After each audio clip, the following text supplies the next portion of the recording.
Story 1. The Funhouse Enigma. The summer air in downtown Los Angeles was thick with the scent of popcorn and the cacophony of carnival music, a chaotic symphony that both thrilled and unnerved me. I was 21, a college junior desperate for extra cash before the fall semester, when I landed a gig at a local carnival. It wasn't glamorous, managing the Funhouse, a sprawling, creaky structure rumored to have once been a wealthy eccentric's mansion. The job seemed simple: usher guests in, ensure they had a blast, and watch them leave. But from the first night, something felt off. The Funhouse was the carnival's crown jewel, a labyrinth of distorted mirrors, flickering lights, and eerie sound effects that morphed into a haunted house after dusk. My post was at the entrance, counting heads as groups entered and exited. At first it was routine: families laughing, teenagers shrieking, couples stumbling out giddy. But by the third night, I noticed discrepancies. I'd count 12 people entering, but only 11 would emerge. 7 would go in, 6 would come out. I chalked it up to the chaos. Screams and flashing lights could muddle anyone's math. Yet the numbers kept slipping, like sand through my fingers. One humid evening, a girl caught my eye. She was striking, blonde, with an ethereal grace that seemed out of place amidst the carnival's garish glow. She handed me her ticket with a shy smile, and I felt a jolt, a fleeting connection that lingered as she vanished into the Funhouse's dark maw. I waited, expecting her to reappear with the others, but as groups exited, she didn't. Minutes stretched into an eternity, and a gnawing worry took root. Had she gotten lost? Hurt? I abandoned my post, locking the entrance behind me, and plunged into the Funhouse. The interior was a disorienting maze of warped reflections and shadowed corners. My flashlight beam danced across mirrored walls, revealing nothing but my own anxious face. Then I saw it, a faint seam in a wall, barely visible. Curiosity overpowered caution, and I pressed against it. A click echoed, and the wall swung inward, revealing a pitch-black hallway. My heart pounded. This wasn't part of the Funhouse I'd been shown.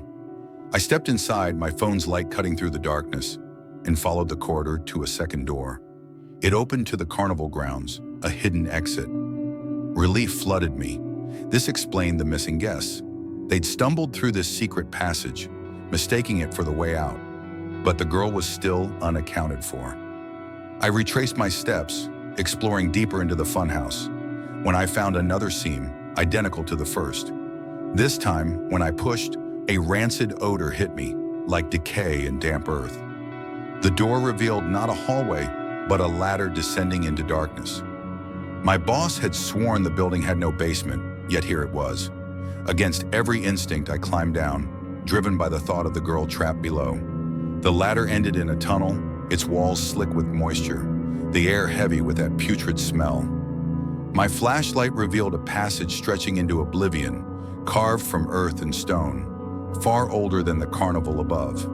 This wasn't part of the Funhouse. It was something ancient, hidden. I pressed forward, my footsteps muffled, until my light caught a glint, a white glittery purse abandoned in the dirt. I recognized it instantly. It was hers. Panic surged. How had she ended up here? No rational person would venture this far into such a place. I called out, my voice echoing unanswered. Then footsteps, rapid, heavy, closing in. I ran, heart hammering, back to the ladder. Halfway up, I slipped, crashing to the ground. The footsteps were nearly upon me. I braced for an attack, but a voice cut through the dark, a girl's voice, trembling. "Help me!" she gasped, clutching her side, her face pale in my flashlight's glow. It was her.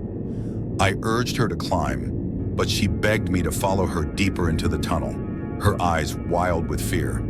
I refused, dragging her up the ladder and slamming the door shut.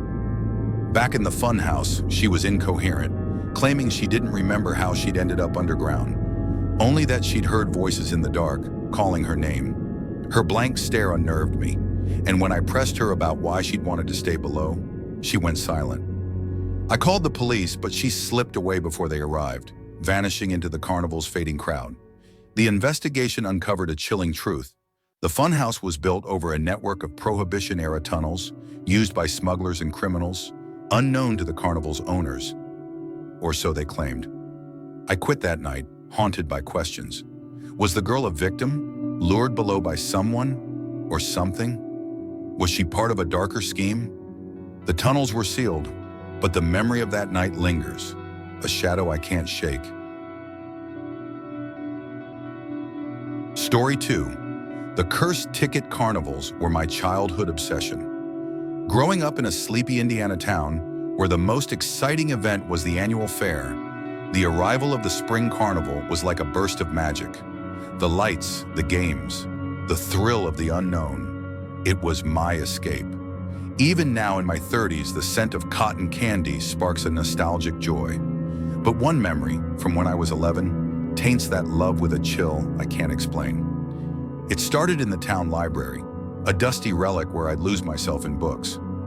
One spring afternoon, while flipping through a tome on local history, a faded slip of paper slipped from the pages. It was a carnival ticket, over 15 years old, its ink barely legible. The date was 2 days away, coinciding with the carnival's arrival. To a kid like me, it was a treasure, a perfect addition to my collection of oddities. I tucked it away, planning to show it off at the carnival, maybe even get it punched for laughs. The carnival rolled into town, its tents and rides transforming the fairgrounds into a glowing wonderland.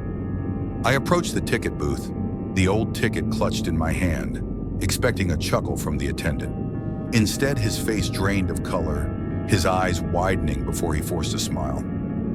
"Enjoy your evening," he stammered, handing it back unpunched. His reaction was odd, but I shrugged it off, too eager to dive into the festivities. The night was perfect. Funnel cakes, ring toss, the dizzying spin of rides. But a strange unease followed me. I felt watched, not by the crowd's casual glances, but by something deliberate. Carnival workers stared, their expressions a mix of curiosity and dread. By the time I reached the ring toss booth, I couldn't ignore it. The operator, an elderly man with weathered hands, seemed kind enough. I showed him the ticket, hoping for an explanation. His reaction was immediate, shock, followed by a nervous glance around. "Where did you get this?" he whispered, leaning close. I told him about the library and his face darkened. "You found something you weren't meant to." He spoke of a tragedy 15 years ago when a young worker named Ryan vanished during the carnival. The police found only his wallet, containing a ticket eerily similar to mine. Since then, the carnival had been plagued by accidents, disappearances, and sightings of a figure no one could explain. "Some say it's Ryan trying to return," he said. "Others think something took him, and it's still here." Skeptical but unnerved, I asked if he believed it. He shrugged. "I've seen enough to keep an open mind. But that ticket, it stirs things up. Get rid of it." He reached for it, but I hesitated. It was just a piece of paper, a cool keepsake. "Why part with it?" His tone shifted, almost menacing. "Give it here," he growled, lunging forward. I jerked back, his fingers grazing my hand. His eyes were desperate, predatory. I stammered an excuse and fled, losing myself in the crowd as his voice called after me, a mix of pleas and warnings. The carnival's joy soured. I left early, the ticket heavy in my pocket. Over the next week, my life unraveled. I missed the school bus, crashed my bike, and lost my best friend over a false accusation. Worse, my mother lost her job, my brother broke his leg, and our dog died. It was as if a curse had settled over me, each misfortune tied to that night. My dad laughed off my theory, calling it a superstition, but I couldn't shake the old man's warning. One rainy afternoon, after a day of relentless bad luck, I sat staring at the ticket. It felt alive, malevolent. Driven by a mix of fear and fury, I grabbed my raincoat and trudged to the creek behind our house. The rain soaked me as I tore the ticket into pieces, watching them swirl away in the current. "It's just paper," I told myself, but the act felt like severing a chain. My luck turned almost immediately. My friend apologized, my mom found a better job, and life stabilized. Coincidence or curse, I'll never know. But I learned to tread carefully with relics of the past. The carnival still calls to me, but I keep my distance from anything that feels touched by something I can't explain. Story 3. The Mirror Maze Stalker. I've always despised carnivals. The sticky air, the shrieking kids, the greasy food. It's a sensory nightmare. My disdain is probably unfair, colored by a night 3 years ago that I can't forget, no matter how hard I try. I was 19, reluctantly dragged to our local carnival by my younger sister, who adored the chaos. I went to keep her happy, but when she grew bored and our mom came to pick her up, I stayed behind. A fight with my dad had left me dreading home, so I figured I'd wander the fading carnival to kill time. The fairgrounds were a ghost of their usual bustle, the crowd thin and the workers listless. I'd paid for a ticket, so I decided to make the most of it. The funhouse caught my eye, a hulking structure promising thrills. I expected a crowd inside, but it was deserted, the silence amplifying the creak of the floorboards and the hum of neon lights. Without the chatter and laughter of others, the place felt wrong, like a stage abandoned mid-performance. I wandered through, chuckling at the distorted mirrors that stretched my reflection into absurd shapes. Halfway through, something caught my eye in a mirror to my left. A bald man's face, his eyes sunken and intense, staring from an impossible angle. I spun around, but no one was there.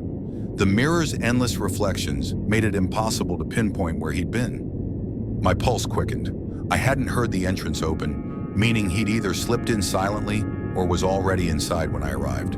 I pressed on, faster now, but the maze of mirrors was disorienting. Then I saw him again, a fleeting glimpse in a reflection, his face twisted into a deranged grin. I shouted for him to leave me alone, my voice echoing, unanswered. The maze seemed to tighten around me, dead ends blocking my path. Sweat beaded on my forehead as I glanced over my shoulder, expecting him at every turn. Minutes later, after another dead end, a hand shot out from behind a mirror, seizing my wrist. I screamed, cursing and thrashing. The grip was iron, but I swung wildly, landing a punch that forced him to release me. I fell, catching a glimpse of my attacker. A man in gray, his face gaunt, eyes hollow, a faint paunch straining his shirt. I scrambled to my feet and ran, adrenaline guiding me through the maze until I burst out the entrance, gasping for air. I reached for my wallet to call for help, but it was gone, lost in the scuffle. I flagged down a staff member, spilling the story. She looked puzzled. "The funhouse is closed tonight," she said. My blood ran cold. The police searched but found nothing. No man, no wallet. They dismissed my theory of an ex-employee with a key, urging me to go home. I did, shaken but unharmed, hoping that was the end. It wasn't. A week later, my girlfriend called, hysterical. Someone had texted her from an unknown number, posing as me, luring her to a remote lot to help with a flat tire. She'd brought her dad, thank God. When they arrived, the car wasn't mine. 6 men emerged from the shadows, but her dad floored it, escaping. My wallet, lost in the funhouse, had her number on a slip of paper. The man, or men, had used it. We changed our numbers, moved on, but the incident left scars. I avoid carnivals now, their bright lights a mockery of the darkness they can hide. Whoever that man was, whatever he wanted, I know one thing. I'm lucky to have escaped.